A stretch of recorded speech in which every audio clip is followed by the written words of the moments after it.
The fluorescent lights of the San Francisco Public Library flickered at exactly 9:47 p.m. like they did every night. Maya Chen glanced up from her laptop screen, her eyes burning from hours of staring at numbers and musical notes that danced across the display. Around her, the library was nearly empty, except for a homeless man sleeping in the corner and a college student frantically typing what looked like a last-minute essay. This was Maya's sanctuary. Her real home, if she was being honest with herself. The group housing facility where she officially lived was loud, cramped, and smelled like a mixture of instant ramen and old carpet. 6 girls shared 3 bedrooms, and privacy was a luxury none of them could afford. But here, in the corner desk by the philosophy section, Maya could breathe. She could think. She could be herself. At 19, Maya had already lived more lives than most people twice her age. The first 7 years were a blur of warmth and music. Her mother played piano, her father violin. Their small apartment had been filled with melodies and laughter. Then came the accident, a rainy Tuesday evening, a distracted driver running a red light. And just like that, Maya became a statistic in the foster care system. 12 years later, she was still fighting to climb out of that system's shadow. The coffee shop where she worked was supposed to be temporary. That's what her manager, Rick, had said when he hired her 2 years ago. Just until you figure things out, kid. But figuring things out required money, and money required time. And time was the one thing Maya never seemed to have enough of. She pulled her worn cardigan tighter around her shoulders. The library AC was always too cold, but she didn't mind. Cold kept her awake. And tonight she needed to stay awake. Her laptop screen displayed a music forum she'd been lurking on for weeks. It was one of those underground communities where serious musicians, math nerds, and computer programmers argued about things most people would find incredibly boring. But Maya loved it. These were her people, even if they didn't know she existed. Tonight, though, something different caught her attention. A pinned post at the top of the forum glowed with a red, hot tag. The title read, "Decode This, 500K prize, 42 days left." Maya's heart skipped. $500,000. That was everything. That was college tuition. That was her own apartment. That was never having to smell instant ramen again. That was freedom. She clicked the post, her hands suddenly shaky.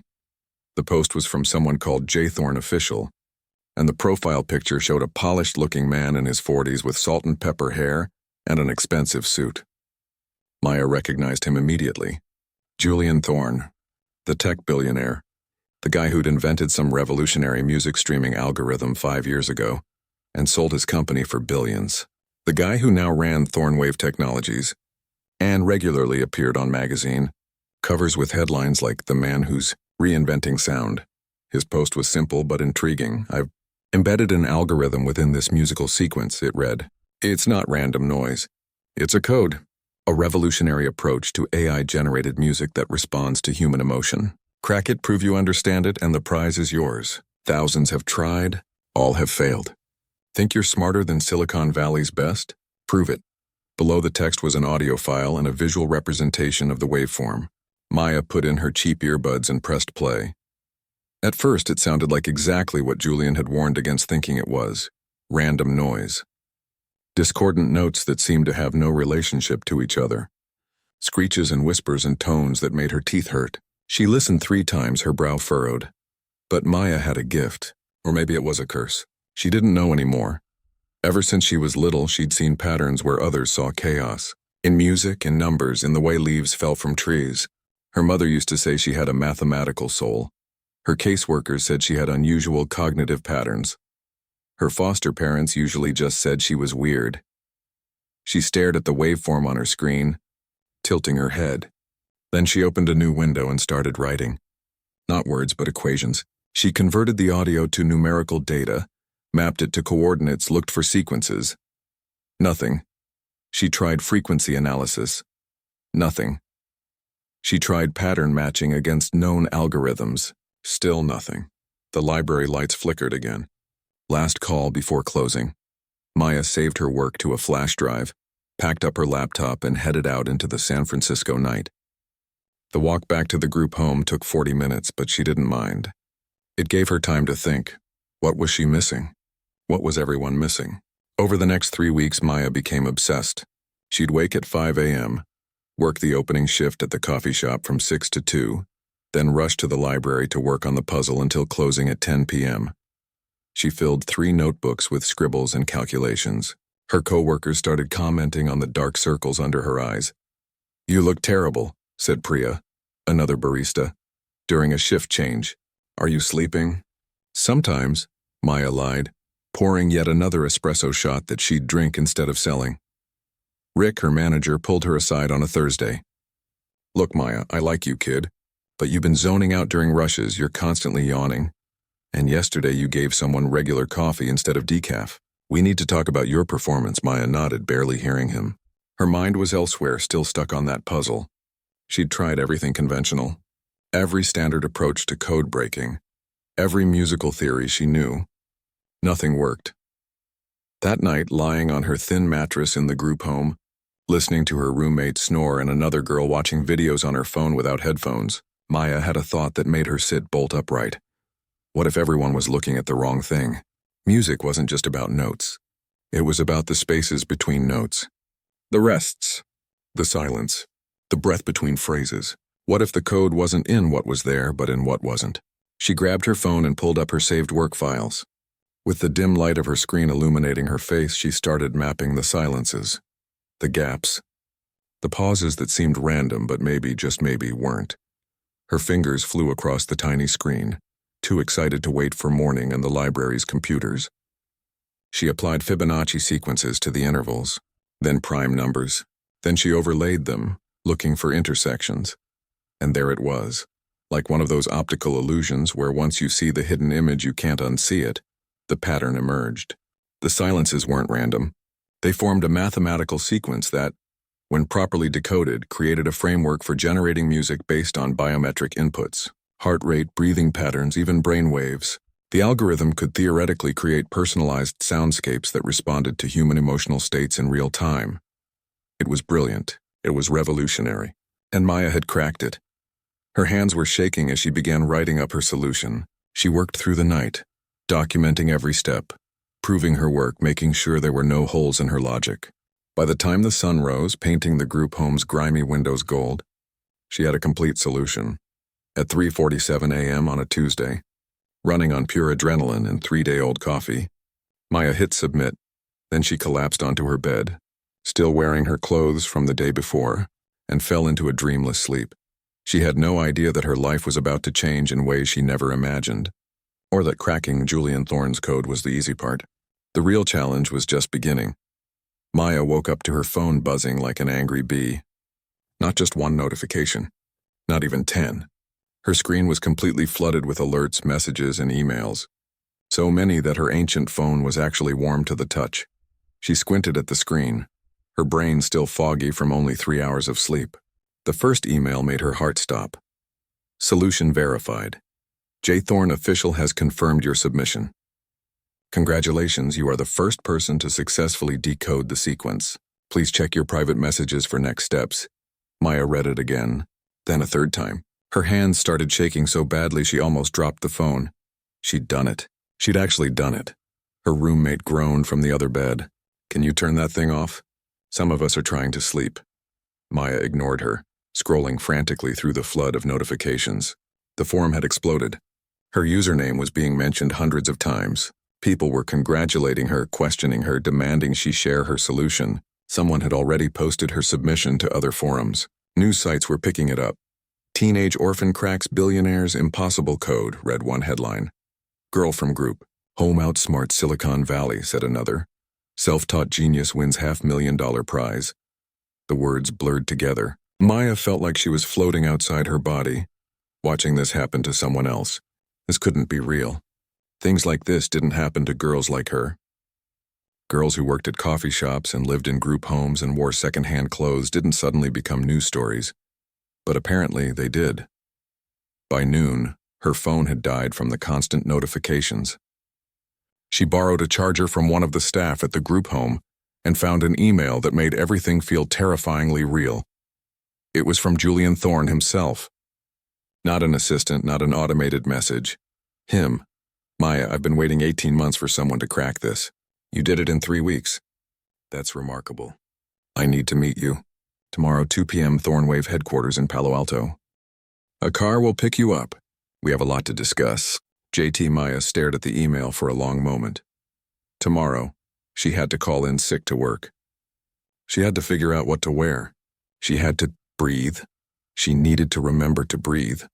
The next day arrived faster than Maya was ready for. A sleek black car pulled up outside the group home at exactly 1:15 p.m., giving her plenty of time to get to Palo Alto. The driver, a quiet man in a suit, didn't ask questions. Maya sat in the back seat feeling like an imposter, watching San Francisco give way to highways and then to the manicured perfection of Silicon Valley. The Thornwave building looked like something from a science fiction movie. All glass and steel in sharp angles that reflected the California sun. Maya clutched her backpack tighter as she walked through the automatic, doors into a lobby that was bigger than her entire group. Home, a woman in an expensive dress and perfect makeup greeted her with a smile that seemed practiced. Maya Chen? Right this way. Mr. Thorne is expecting you. They took an elevator to the 10th floor. The woman made small talk about the weather and the building's architecture, but Maya barely heard her. Her heart was pounding too loud in her ears. Julian Thorne's office was all windows with a view that seemed to stretch forever. The man himself stood as she entered, extending his hand with a warm smile. Up close, he was even more polished than his photos. Everything about him screamed money and success, from his watch that probably cost more than Maya had earned in her entire life to his perfectly tailored suit. Maya, he said, shaking her hand firmly. It's an honor to finally meet the person who proved me right. Proved you right? Maya's voice came out smaller than she intended. I said it would take a unique mind to crack this code. Someone who thinks differently. Someone who isn't trapped by conventional education and traditional thinking. He gestured to a chair. Please, sit. Can I get you something? Coffee, water? Water's fine, Maya said, sinking into a chair that was more comfortable than her bed. They talked for a while about the solution.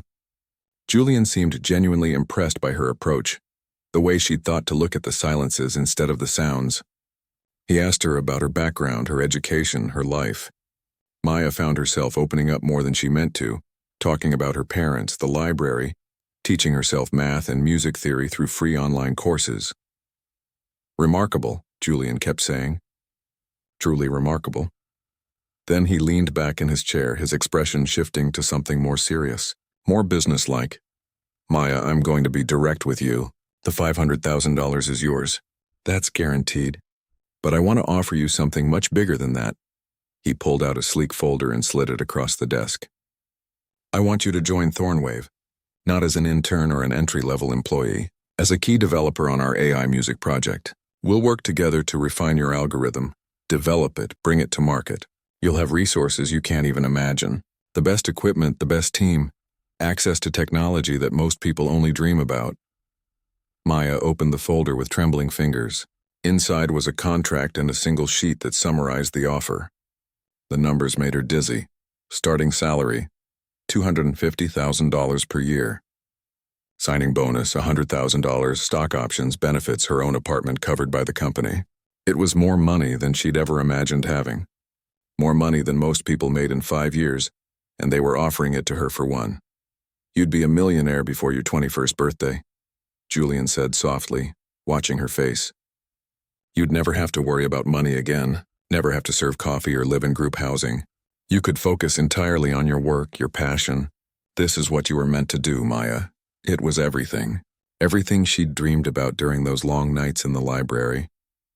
Everything she'd wanted while watching other kids go off to college while she made lattes. This was her shot, her one chance to escape. Her hand reached for the pen Julian had conveniently placed next to the contract.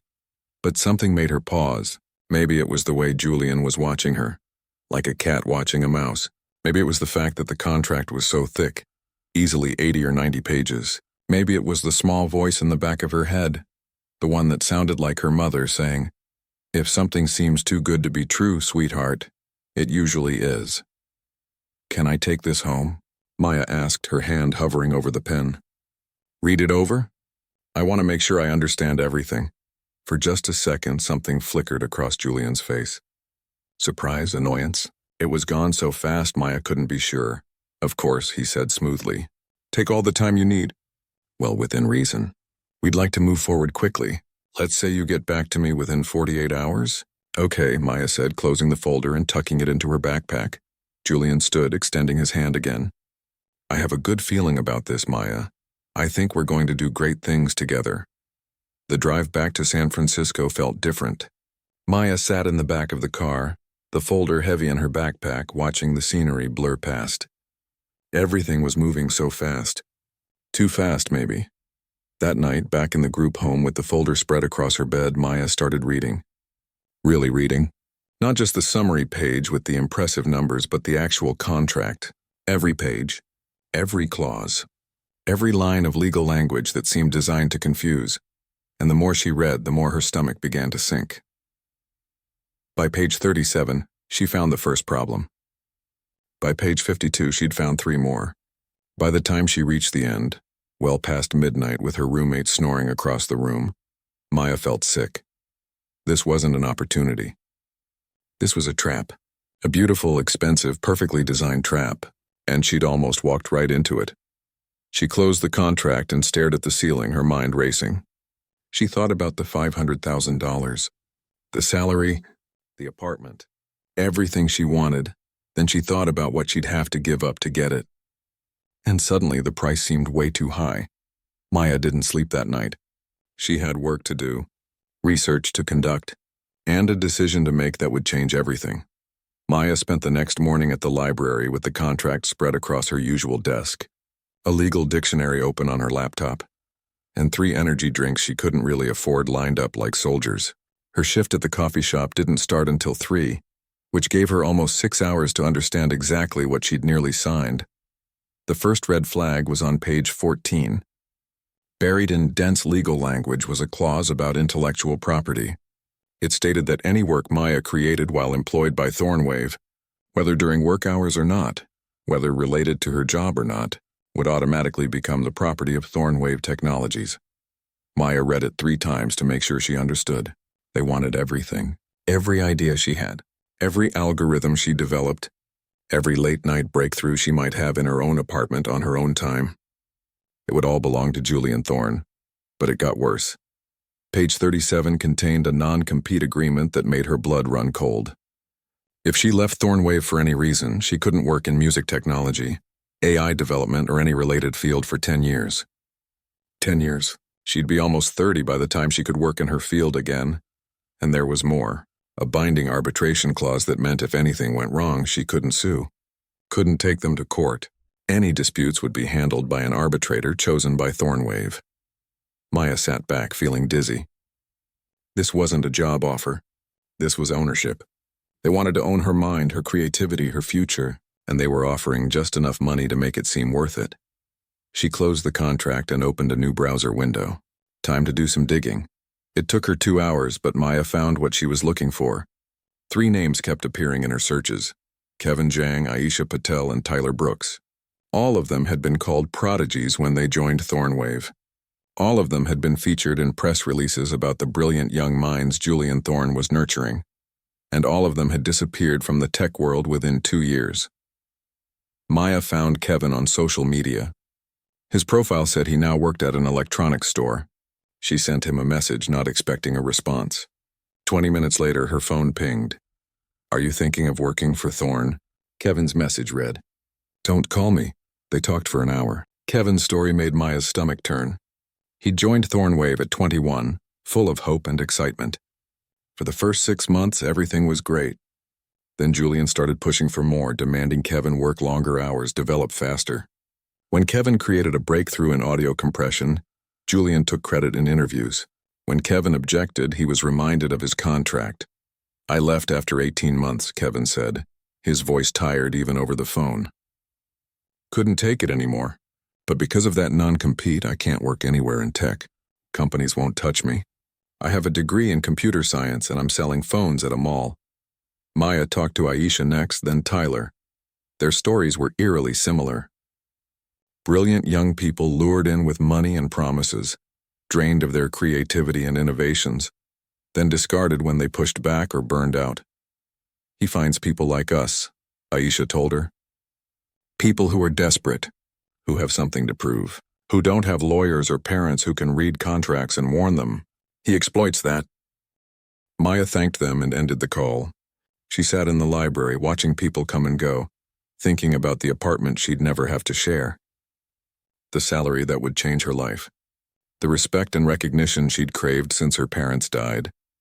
Then she thought about being 30 years old, unable to work in the only field she loved, with nothing to show for a decade except money and regret. The decision should have been impossible, but somehow it was the easiest one she'd ever made. Maya spent the next 3 days writing. Not algorithms or equations, but words. She wrote about the contract, breaking down every problematic clause in language normal people could understand. She wrote about Kevin, Aisha, and Tyler with their permission. She wrote about how companies like Thornwave targeted young people with no resources, no legal help, no one to protect them. Then she did something that everyone would later say was either incredibly brave or incredibly stupid. She published it as an open letter on her blog, a simple site she'd created years ago to share her thoughts on music and math. She titled it, "Why I'm Turning Down $500,000, but that wasn't all." Maya also published her complete solution to Julian's puzzle. The entire algorithm, fully documented step by step. She released it as open source, free for anyone to use, modify, or build upon. Innovation shouldn't be locked behind contracts and corporations, she wrote in her conclusion. It should be shared, developed, improved by everyone. So here it is, my gift to anyone who wants to create something beautiful with it. No strings attached. She hit publish at 11:47 p.m. on a Thursday night and immediately felt like she might throw up. By morning, the internet had exploded. Her blog had crashed from traffic. The story was everywhere. Tech news sites, social media, even mainstream news outlets picked it up. Teen genius rejects Silicon Valley, exposes exploitation, read the headlines. Her phone rang at 6:15 a.m., unknown number. Maya almost didn't answer. "This is Rachel Morrison from Julian Thorne's legal team." The woman's voice was ice cold. "You've violated the terms of the competition by publishing the solution. You've also made defamatory statements about Mr. Thorne and Thornwave Technologies. We're sending a cease and desist. You're required to take down your blog post immediately and issue a public apology, or we will pursue legal action." Maya's hands shook as she held the phone. The competition rules didn't say I couldn't share my solution after winning. The rules included an implied confidentiality agreement. "There was no confidentiality agreement," Maya interrupted, surprised by the steadiness in her own voice. "I read every word of your competition rules twice. There's nothing about keeping the solution private." There was a pause. "Regardless, your statements about Mr. Thorne constitute defamation. I only published facts. Contract clauses. Statements from former employees. If the truth is defamatory, that's not my problem." Another pause, longer this time. "You're making a serious mistake, Ms. Chen. Mr. Thorne has resources you can't imagine. Lawyers who will bury you in legal fees even if you somehow win." "Then I guess we'll see what happens," Maya said, and hung up. She was shaking so badly she had to sit down. What had she just done? She had no lawyer. No money for a lawyer. If Julian Thorne decided to come after her with everything he had, she'd be destroyed. Her phone buzzed again. This time it was an email from someone named David Choi at the Electronic Frontier Foundation, a nonprofit that defended digital rights. "We've been following your story. We'd like to offer pro bono legal representation. What you've done takes courage, and we want to make sure you're protected. Can we talk?" More emails followed. Lawyers, professors, other nonprofits all offering help. Within hours, Maya had a legal team she couldn't have afforded in a lifetime. But the support wasn't universal. The comments on her blog post were brutal. Thousands of people called her stupid, naive, ungrateful. "She threw away millions because of her ego," someone wrote. "Dumbest decision ever," said another. "She'll regret this when she's still poor at 40. The criticism hurt more than Maya expected. Maybe they were right. Maybe she'd made a terrible mistake. Maybe she should have just taken the money and dealt with the consequences later. Then she got a message from Kevin, the first person she'd talked to about Thornwave. "I've been getting calls all day from recruiters," he wrote. "Real companies, not predators. Apparently someone leaked your blog to the right people and now there's attention on what Thorne did to us. I might actually be able to work in tech again. Thank you." Similar messages came from Aisha and Tyler. The exposure had opened doors that had been slammed in their faces. Maya sat in the group home that night, eating instant ramen because she'd spent her money on energy drinks for research, watching her blog's visitor counter climb into the hundreds of thousands. Her life was chaos. She'd made powerful enemies. She had no idea what would happen next. But for the first time in 12 years since the night her parents died, Maya felt like she'd done something that mattered. Something that wasn't just about surviving, but about standing up. Her phone buzzed one more time. An email from an address she didn't recognize. The subject line read, "An actual opportunity." Maya opened it, curious despite everything. It was from someone named Dr. Patricia Okonkwo, and this email was about to change everything again. Dr. Patricia Okonkwo's email was different from every other message Maya had received. No flattery, no dramatic promises, just a simple introduction and an invitation to talk. Patricia was a professor at Stanford, specializing in AI ethics, and she'd founded a nonprofit institute focused on responsible technology development. She'd been following Maya's story with interest. They met at a small cafe in Berkeley 3 days later. Patricia was a woman in her 50s with warm eyes and silver-streaked hair pulled back in a neat bun. She ordered tea and got straight to the point. "What you did took guts," Patricia said. "Most people would have taken the money and convinced themselves the contract was fine. You didn't. That tells me something about your character." Maya stirred her coffee, unsure where this was going. "I'm not sure if it was bravery or stupidity, honestly. Half the internet thinks I'm an idiot." "The internet thinks a lot of things," Patricia said with a slight smile. "Most of them wrong. But I'm not here to praise your decision or criticize it. I'm here because I think you have real talent that shouldn't be wasted. And I want to offer you something.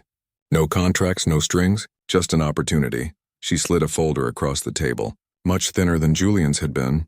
"Full scholarship to Stanford. Undergraduate degree in whatever you want to study.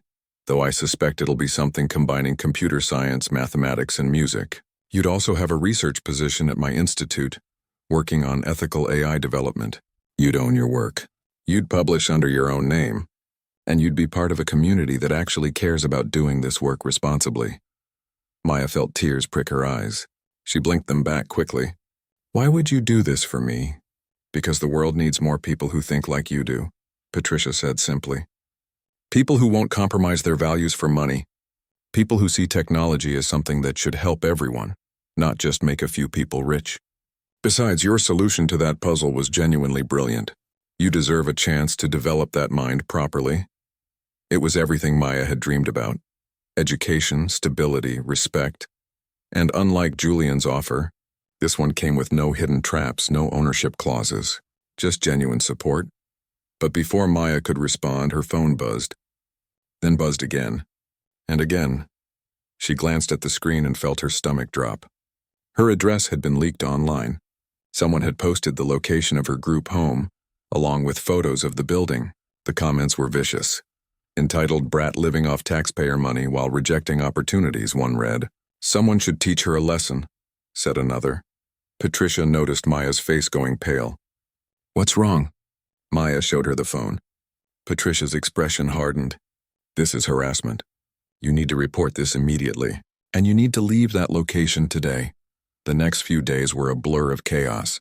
Maya had to pack her things and move out of the group home for her own safety. She bounced between the couches of people from the online community who supported her, never staying more than a night or two in one place. The coffee shop got so many threatening calls that Rick had to let her go. "I'm sorry, kid," he said, looking genuinely upset. "I want to keep you on, but they're threatening to boycott us, leave bad reviews, all kinds of crazy stuff." "I can't afford it," Maya understood, but it still hurt. That job had been her lifeline for 2 years. Meanwhile, the war in the media was getting uglier. Julian Thorne hadn't sued her. Apparently, his lawyers had advised him that would make him look even worse. But his supporters were everywhere.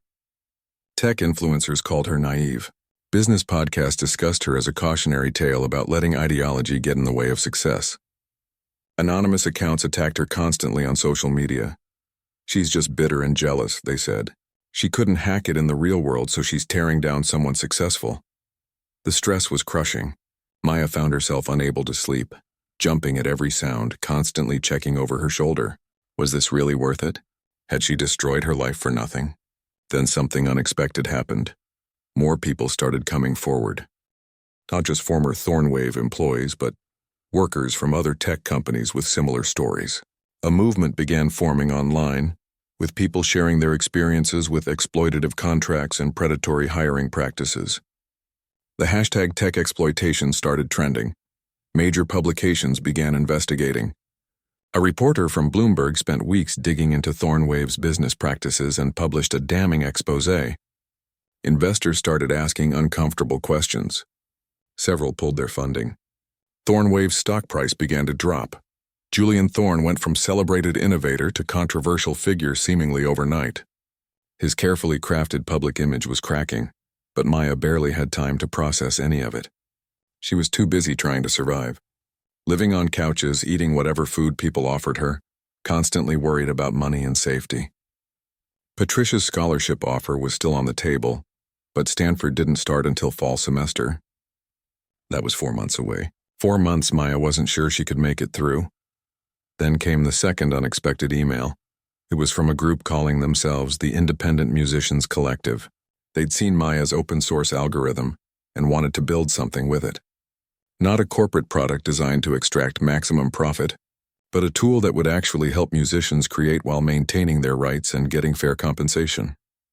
"We can't pay you much," the email admitted, "but we can offer you partnership, not employment. Equal share in whatever we build, and we're all committed to doing this ethically. Your code, your vision, you'd be part of every decision." They wanted to meet all of them. A video call with a dozen musicians, developers, and artists from around the world who believed in what Maya had done.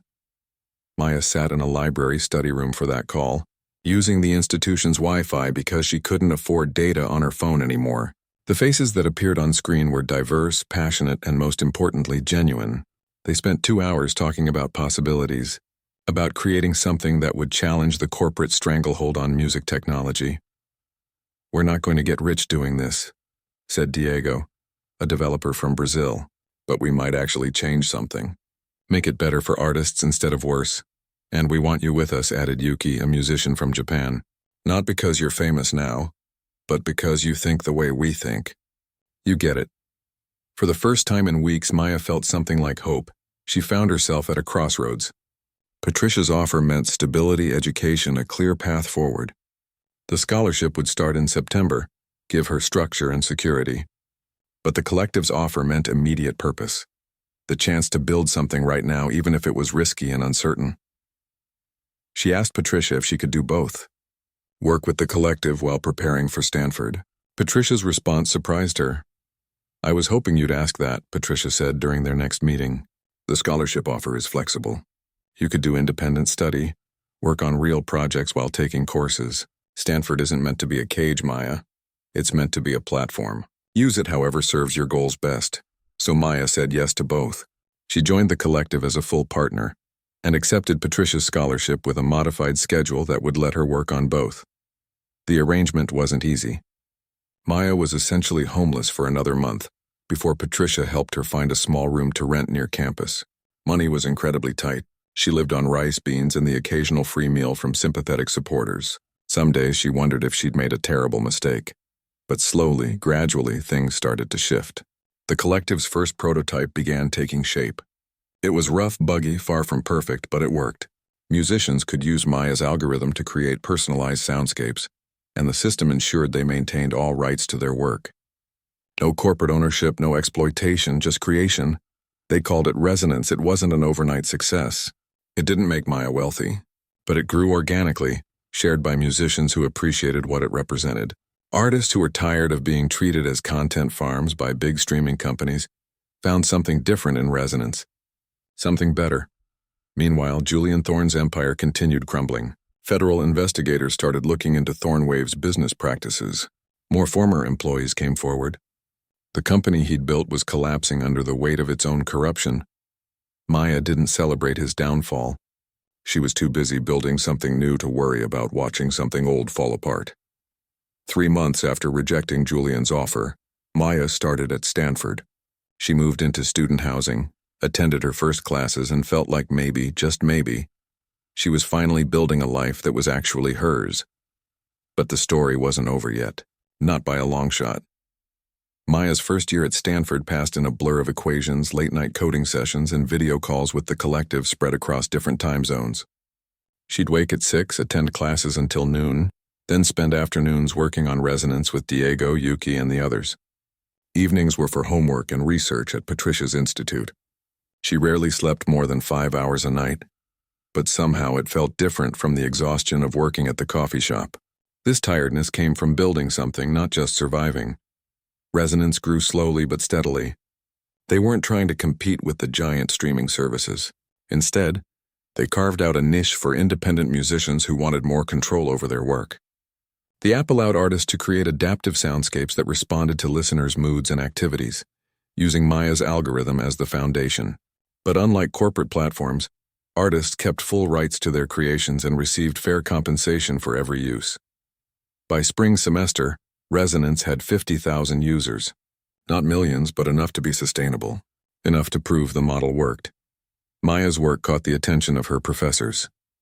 Dr. Chen, who taught her advanced algorithms course, asked her to present Resonance as a case study in ethical tech development. Standing in front of a lecture hall full of students, many of them from wealthy families with connections to Silicon Valley, Maya felt the old nervousness creeping back. But then she remembered everything she'd been through. The group home, the threats, the choice between money and integrity. If she could face all that, she could handle a presentation. Most tech companies optimize for profit, she told the class. They extract value from creators and users. We asked a different question. What if we optimized for fairness instead? What if success meant artists actually making a living, not just a company making billions? The response was mixed.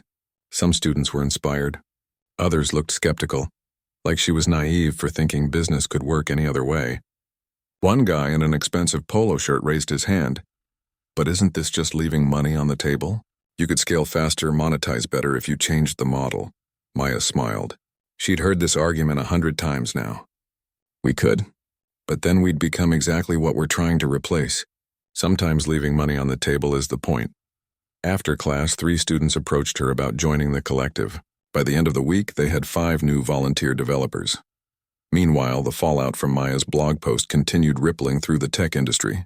Universities started scrutinizing the contracts they let recruiters present on campus. Several states proposed legislation protecting young workers from exploitative non-compete agreements. It wasn't a revolution, but it was change. Small, incremental, real change. And Julian Thorne? His story took a turn nobody expected.